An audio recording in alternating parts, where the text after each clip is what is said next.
Hi there, Glocal citizens. Welcome back to the podcast that inspires a borderless mindset around manifesting a new world. I am your host, Florence Adu, and I'm coming to you from Brooklyn with a summer solstice greeting. This year, we're saying so long to spring with a bit of a bang, as here in the US, the Juneteenth holiday and Father's Day start the week. In observation or tribute to these events, for this week's episode, I've curated a Glocally Speaking conversation as an expression of thoughts, sentiments, and realities around citizenship, education, fatherhood, activism, history, and culture. Ronda Železný-Green from episode 92 kicks off the conversation with ideas on the necessary framework for the most global citizenship of all, digital citizenship. Next is father, yogi, and capoeirista, Salim Rollins from episode 37. He guides us in experience and in language from Kenya back to the US, and finally settling in Kenya with his family.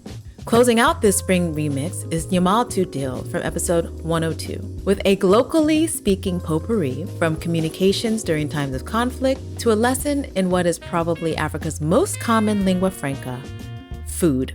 No passport required, grab a snack, relax, and let the sound be your transport. The dialogue that needs to be held is really, getting to the heart of what governments fear. And I think, probably a lot of people would say that a government that fears its people is a healthy government, right? Because you never rest on your laurels. But I think, what activists, the citizenry can do is to ask for and push for more resources that will help, make kind of change. Because returning to what I said about us being infants using these adult tools, technology has leapfrogged ahead of what we are able to comprehend in the sense of how we can appropriate it. I think when everything came out about Facebook and what they have been doing since 2014 in terms of data selling, targeting, misinformation, disinformation, I would have never believed it until you saw the scale of just what they did. But not having that literacy and that awareness that something like that was possible, made me a prime target for what bad actors were trying to achieve. So knowledge is power. And that is how we need to address this in the first instance. We can't, address something that we don't even know is a problem. And the fact that most curricula make no space anymore for any kind of, civics education, social contract, any of that, that's a huge problem the world over. Exactly. I would echo that most definitely. Like being in education in Ghana and Africa, I see that it's a very not well-rounded, as you said. Yeah. Very, I don't even know if it's tools because, math and English and science without context of the real world is pointless, actually. Definitely. So what does it mean to be a digital citizen? What would you describe as what that process is, and who leads that? Sure. What I think it means to be a digital citizen, there are incredible people working in this space that I'm aware of. So one woman I'd like to pay respect to, homage to, is a British Ghanaian activist called Seyi Akiwolo. And she's based in the UK. Okay. And she coined the term digital self-care. And a lot of her work sprung forth from a speech that she gave in the European Parliament that generated a lot of very racialized, misogynist abuse directed her way. And her organization called Glitch came about because she's like, there is a glitch in the system. Like something is fundamentally wrong when, we would never dream of saying these kind of things face to face, but online we will say anything. And so digital citizenship to me, like, in the United States pre-Trump, let's say, it was not okay to be openly racist face to face to someone, right? You know, that's changed slightly now, but generally the general public thinks it's abhorrent. Even if they are that way in private, no one wants to be that in public. And it's the same thing, online. Publicly, people are awful. Like, people will say it, not only say it with their chest, but have themselves so easily traceable that who it is who has said these things. And so I think the idea that, we need to have this social contract, not just for the people that we encounter face to face in our daily lives, but also those people that we encounter in the digital sphere, is one of the things that needs to happen. And there's so many people like Shade that are doing incredible work in the space to raise awareness, to say, hey, we need to talk about this. And not only do we need to talk about it, we need to operationalize it in a way that is going to have positive impact. So they do a lot of things around workshops and things like that, how to stay safe online. There's a lot of engagement that is done with the various social media platforms to get them to put in safeguards that, hey, it may affect their metrics or whatever, but at the end of the day, it's also going to keep people safe online. We don't have to watch another live stream suicide. We don't have to watch another, incident of racial abuse against notable people just because they don't make the game winning score. We don't have to live with that. That doesn't have to be our reality. But until we kind of advocate for that change and recognize that while we have done a lot and have made a lot of progress, even in our face-to-face interactions, we still have a bit of a ways to go. And I think the disconnect that people see between the online sphere and the face-to-face physical sphere needs to be disrupted, because increasingly our technologies that we have in our lives are metaphorical and in some cases literal extensions of ourselves. And so what does that mean for how we interact with each other? No one has really sat down and kind of wrote a treatise on what this means or what it could look like in practice. And I think, devoting more time and resources to that, and from a people perspective. So not asking the tech platforms to come up with something like that. It has to come from the people, like, what people will want to know or see happen. That's what I think we need. Yeah. Yeah. And I feel like part of that starts with really going back to what education is. What are the basics of education? Because we, in the West, we have the luxury of devices and having these tools in the classrooms. But as you're saying, I don't believe that they're in ICT education that I've seen abroad. It's just about the device. It's not really about what it means. And as you said, the metaphorical extension of who you are and how you present and how you tell your story to the world. So something to definitely think about. Like, education policy has a long ways to go. I feel, there's some real rethinking that's necessary. So speaking about citizenship, let me ask you my Glocal Speak question. So we want to hear what you hear. I asked my guests to share a word, phrase, or saying that is a meaningful part of your local experience and why or how you came to value it as Glocal Speak. Ooh, gosh, I would say intersectionality, which I know is a buzzword. But I think for me, every time I engage with literature around that or with people who understand what that means, for me, it is the starting point for empathy, developing empathy for other people, being able to see, even if you don't agree, being able to see things from someone else's perspective, being able to listen without the need to, like, okay, I'm listening just so I can respond, but listening for listening's sake.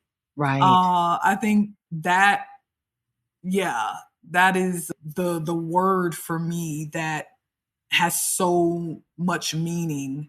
And I value it because it has helped me to see the world in a way that I think is much more nuanced. And spent a bit of time in Nairobi in 2008. We thought we were going to stay at that time. We conceived our first child, our daughter Aza, And we decided not to stay for multiple reasons. Fatima she didn't have US citizenship. And then there were some things about having our children born outside of the US in terms of immigration and how that worked. And you see how all of this stuff gets twisted in terms of politics, like who has a right to do certain things politically, or how Trump at one point was really challenging Obama. It wasn't important because technically you're not supposed to run for certain positions in higher office if you're born outside of the US and it's not on like a military base. So there were certain things that informed our decision to move back to the US. So we moved to Oakland at that point. Yeah, and we spent 5 years there. It was great. And then there came a point where actually Fatima said, okay, I'm ready to go home. And it was kind of like that. It was kind of abrupt. I was like, wait, okay. I've got something to do now in Oakland. I have a capoeira group and an amazing job. And so I had to like work through the little mind talk that was like, it's not time yet. And realize, no, it actually is a great time to transition back to the continent. And there's so much family support for our kids and for us in Kenya. I mean, to me, some of the big advantages as a father, I would say, is actually being in an African country, in an African country where my kids' teachers are Black, where they don't need to experience life going through this racialized lens and experience that really, creates all of these, kind of what I think these fabricated differences, between people. They exist here, certainly, but there's a lot of reinforcement of who they are as people and as Black youth. It's not like an exception to the rule that you have a Black president. That's how it's going to be, or that your teacher or whomever. So I felt like on a psychological level, they're not that my kids would have so many advantages growing up here in terms of seeing themselves as the rule, seeing themselves as the standard, as instead of kind of having to do all the work that a lot of us have had to do to kind of unlearn, some of the conditioning, a lot of the hundreds of years of conditioning as people of color and as Black people in the US. So to me, giving them the opportunity to kind of have just a different worldview, and to really kind of be seated in a place where they saw themselves reflected like everywhere was a huge advantage. And that's true for me too. Just my experience, not having to constantly fight this thing or have this weight that's there in the US around being in such a racialized, and we see how tensions have been erupting recently, and they always have been. So I think that had a lot to do with it. Mm-hmm, mm-hmm. Okay. So do you actually recognize that difference in your children? Like that do they see themselves as African children? Do they see themselves as American children there? Just how has that transition been for your children? Definitely both, which is actually to me the ideal scenario, is not to negate that they're also American as well. Yes. Right? So they have 2 passports, which again is a huge advantage. It's very easy, it's surprisingly easy for them to get a Kenyan passport here, actually. So that process was, in spite of the other numerous challenges I've personally had with immigration in Kenya, that piece was very easy, fortunately. Mm-hmm. That's great, because that, to me, again, sets them up. I mean, I love that they have the opportunity, if they want to do business, if they want to work, if they want to own property, if they want to live in Kenya, that's just given. That's a given. Mm-hmm. They don't need to do anything. Likewise in the US, and I think they'll probably do both in their life. So I think they identify as American and Kenyan. We go back to the US in non-COVID time. In the last few years, we've gone back every summer. So July, August, we're typically in the US to see my parents, their grandparents, and I have work that I do in the summertime. So I made a point to keep that connection as well, not just with the US, but with the family on a regular basis. My mom came here in February, spent a month, which was amazing. So when they go back, they really kind of, we keep them engaged in really amazing programs in the summer. Destiny Art Center in Oakland, where I used to work, they do dance theater and martial arts with an integrated violence prevention program. This is a youth arts organization. So they do that in the summers typically. They love it. And they still get kind of the culture, the music, the way people speak, the conversations that are happening, they're different, especially in the Bay, a lot of different. So to me, it's great that they kind of get exposed to some of that, but they're not inundated with the information all the time. I think sometimes my opinion is that youth in the US, depending where you live and what community you're in, sometimes there's so much information, and sometimes we expect them to really to have to articulate, if it's gender pronouns, if it's this, that, and the other, and having to really suss out things that, in my opinion, it's does a 9-year-old really need to have that much information, or really try and sort out certain things around if it's sexual identity, or just the media that comes in is so heavy and so persistent and is so clever at kind of catching youth's attention and shifting how they think. So this kind of, want culture in the US to me is a product of capitalism in a lot of ways, the kind of capitalism that's practiced in the US. And so that, I noticed that when I go back, and because I teach kids a lot. And so I noticed that, and I feel like here in Nairobi, it's just much more, there's a bit more space for them to kind of grow into being adults, to not being inundated with targeted marketing. I mean, it's there, it's here, but it's much less than in the US. Right. No, I definitely recognize that. Yeah, it's a very, very different experience. So last question about your children. Do they speak any local language? Not really well. I think we fell short in that area. I think that probably, once you get into parenting, it's just it's kind of go. And I think that, their mom speaks, I speak Swahili? Portuguese. Their mom does speak Swahili and Somali. She's Kenyan Somali, some Italian and English. I mean, this is pretty typical in Kenya. I'd say most Kenyans are trilingual. They'll speak their own ethnic languages. There are 42 ethnic groups in Kenya. They'll speak Swahili, which is kind of, spoken by all the ethnic groups, and English. Most Kenyans, have, are trilingual to some extent. Depending on the education, it might be less English, or less of their ethnic language. But a lot are. That's pretty common. So in school, they have Kiswahili and they have French. They go to a Waldorf school in Nairobi. Oh, okay. Interesting. And so they have kind of phrases, and they can communicate some things, but they are not flowing in Kiswahili. That's something we need to work on. Yet. Yeah, they're not flowing yet. Great. Yes, correct. Right. So this is great segue into my Glocal Speak question. So in my Glocal Speak question, I ask, we want to hear what you hear. So I ask my guests to share a word, phrase, or saying that is a meaningful part of your local experience, and why or how you came to value it as Glocal Speak. That's right. You did mention this one. So now I got to think of, okay, good. I'd say one of the most common expressions here is sawa, sawa. Which basically means it's cool. Everything's cool. Everything's all right. I think it's important here because I find, and I've spent time in West Africa, one of the things I appreciate about East Africa and Kenya is there's a certain softness to the way people move.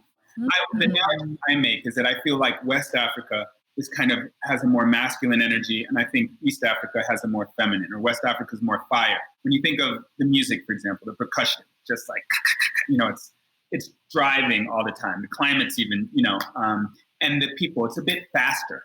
People are East Africa is very pole, like slow. So the interesting. Okay. The sawa kind of mentality or feeling is and you find this in, granted, most African countries, but it's kind of even more so when you come to Kenya. You'll feel like people are really slow, not mentally slow, but they're moving slow through the world, which by reference is probably true. And, it's sort of one of the things, and again, I know you've been through this, part of the kind of mental and emotional adjustment and transition of starting to get in the flow of the culture here is learning how to slow down, Yes. Just learning how to, and I know, again, Ghana definitely as well, anywhere on the continent for the most part, which is great, because I feel like we really get into this, this hurried kind of mindset, which brings on so much stress and is it's kind of, we're oriented around productivity in the West and in the US so much. Getting things done, or completing or on to the next thing, not just kind of being, I think that people are comfortable. They're more comfortable just being here. You're not expected to always be doing, going. So pole is another one that I like. Slow, take your time. There's no rush.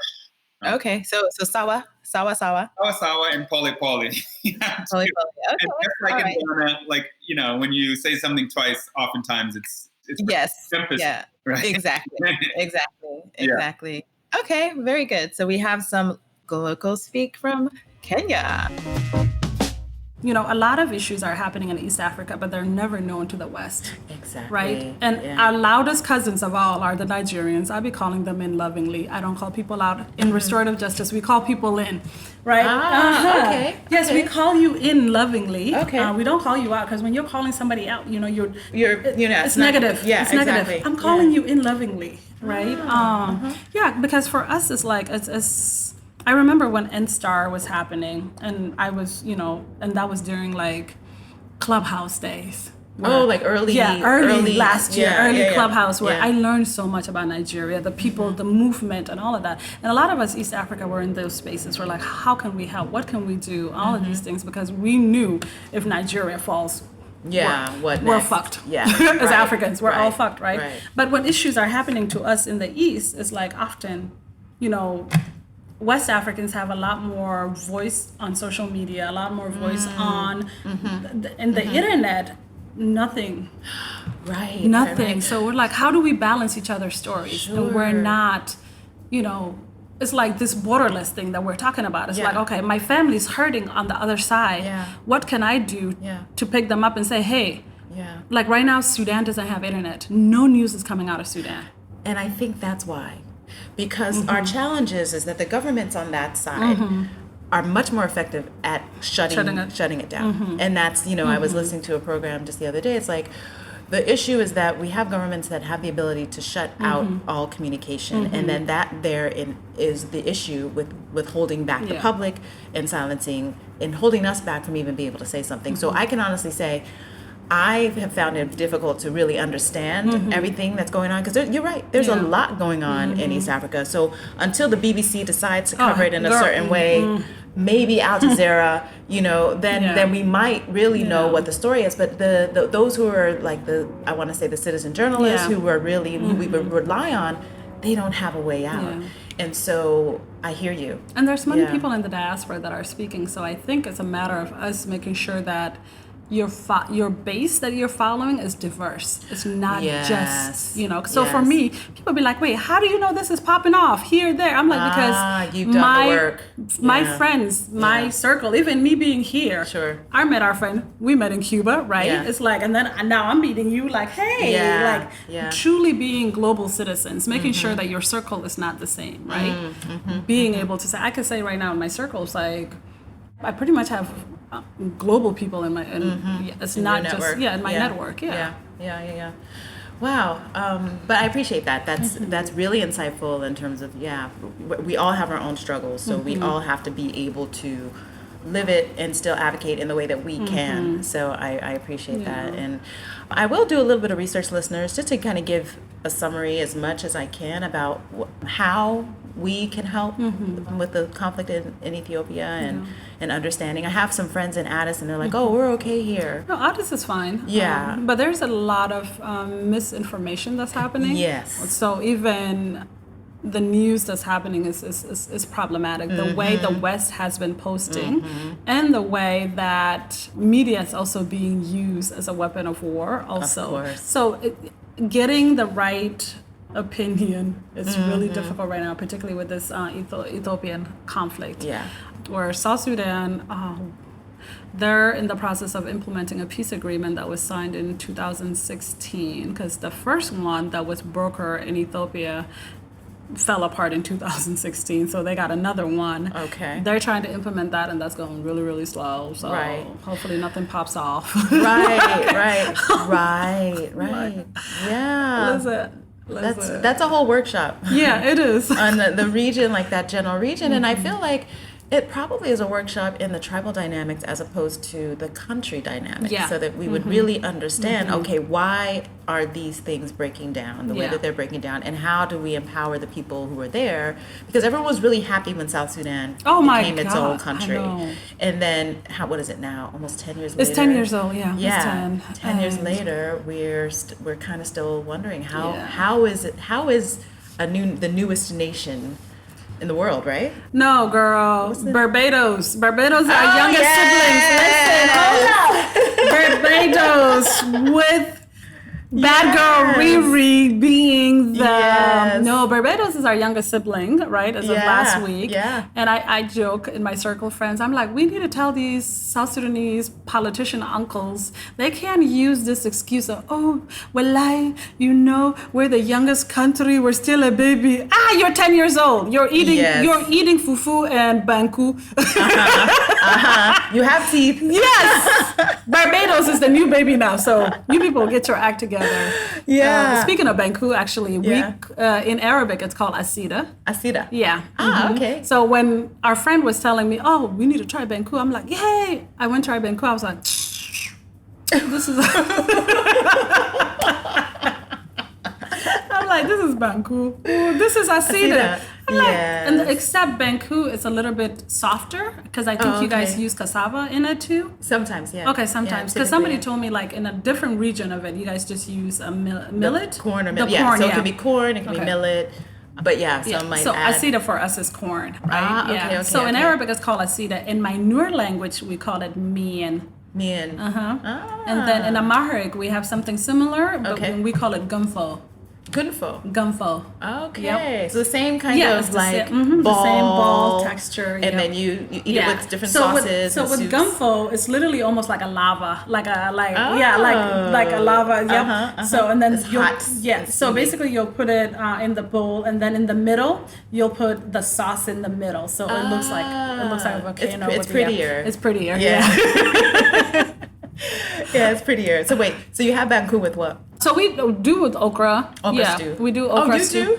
Yeah. Oh, girl, our food is the same. Listen, watch Auntie Dr. Harris, with High on the Hog. Okay. So High on the Hog, phenomenal documentary on Netflix. Yep. And Dr. Harris, she's does the connection of food and all of that stuff. Yeah. Oh my gosh, fabulous woman. I had an opportunity to meet her in the summer. Oh, nice. But she talks about okra and how okra migrated from West Africa with the enslaved and then even in the U.S., right? Yes. So during the summer, I was in the South and I was like, fried okra, let me try it because I love okra. So we have it with okra. We also have it with collard greens. Okay, yeah. Yeah, we make collard greens. Kind of like our contomere.